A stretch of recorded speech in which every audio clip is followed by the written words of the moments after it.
CM योगी पश्चिम बंगाल के दौरे पर थे। ताबड़तोड़ रैलियां की और ममता बनर्जी पर जमकर निशाना भी साधा। इसी दौरान सीएम योगी पहुंचे थे नंदीग्राम, जहां से बीजेपी के उम्मीदवार शुभेंदु अधिकारी हैं। और सीएम योगी की इस रैली के बाद बंगाल का मुसलमान क्या बोल रहा है, आज इस खबर में आपको दिखाएंगे। लेकिन उससे पहले आपको सुनना चाहिए कि सीएम योगी ने नंदीग्राम में किस तरह से बंगाल की सीएम ममता बनर्जी की जमकर धज्जियां उड़ाई और क्या कुछ कहा, आप खुद ही सुन लीजिए।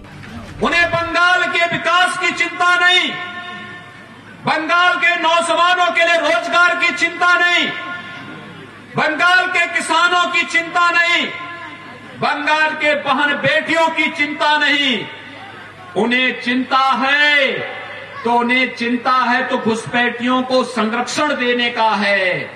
और बंगाल के अंदर गो हत्या पर भी वे प्रतिबंध नहीं लगा सकती, क्योंकि उन्हें भय है कि उनका वोट बैंक ही खिसक जाएगा। उन्हें चिंता है इन सब बातों की।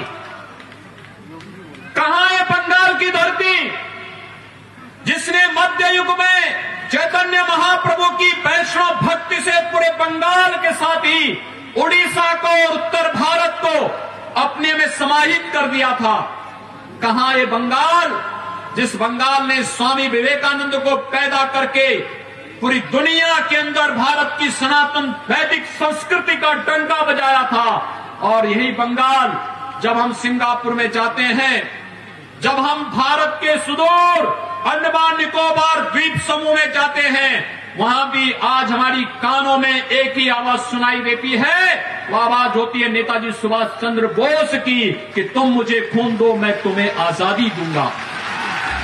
तो देखा आपने, सीएम योगी ने साफ कहा कि ममता बनर्जी को किसी के विकास की चिंता नहीं, उसे तो सिर्फ घुसपैठियों को संरक्षण देना है। लेकिन अब आपको देखना चाहिए कि सीएम योगी के नंदीग्राम रैली के बाद बंगाल का मुसलमान क्या बोल रहा है। शाहबाज सिद्दीकी लिखते हैं, जब से योगी जी ने प्रचार शुरू किया तब से यकीन हो गया, अब न बंगाल में खेला होबे, न बंगाल में तमाशा होबे, बल्कि अब बंगाल में काम होबे, अब बंगाल में विकास होबे। आसिफ लिखते हैं, दीदी ने वोट बैंक के लालच में बंगाल को बेच दिया। न ममता हिंदू के साथ खड़ी हुई, न मुस्लिम के साथ, पर अब जनता ने फैसला कर लिया कि अब ममता बंगाल से बाहर जाएगी और मोदी सरकार आएगी। हाफिज मोहम्मद लिखते हैं, ममता के गढ़ में योगी ने साफ कर दिया कि अब बंगाल में गुंडागर्दी नहीं चलेगी, ममता दीदी को बांग्लादेश जाना होगा। तो देखा आपने, बंगाल का मुसलमान भी सिर्फ एक ही बात बोल रहा है कि अब की बार बीजेपी सरकार और ममता दीदी को दिखाएंगे बाहर का द्वार। फिलहाल देखना होगा कि 2 मई को क्या परिणाम आता है। फिलहाल आप इस खबर को लाइक और शेयर कर दीजिए, साथ ही आपके अपने चैनल हेडलाइंस इंडिया को सब्सक्राइब कीजिए।